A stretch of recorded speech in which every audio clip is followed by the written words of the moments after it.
Yeah, what we're excavating at the moment is part of a large Bronze Age settlement. It dates to about 1500 BC, so it's 3,500 years old.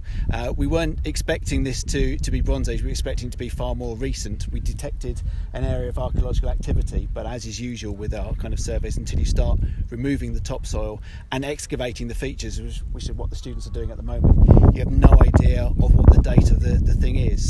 What we're finding in this main settlement area are remains of post holes which represent round houses. These were the major domestic type of house structure at the time. And in the ditches that surround those houses, we're finding their domestic waste. So we're finding prehistoric rubbish.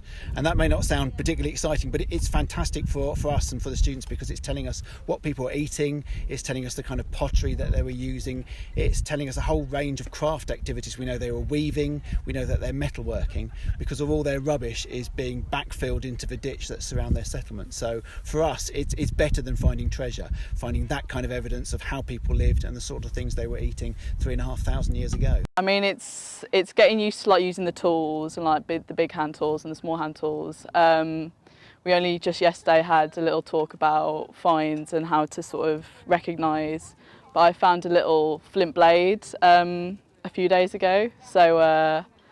But it's quite obvious actually when something has been worked with. So yeah. Right here, there's that little pinch grooves here. That is exactly what somebody in the Bronze Age would have been feeling if they were making this. If they were using it every day, they would have felt and touched this. So it's kind of interesting to feel something like in the past, exactly how they felt it back then.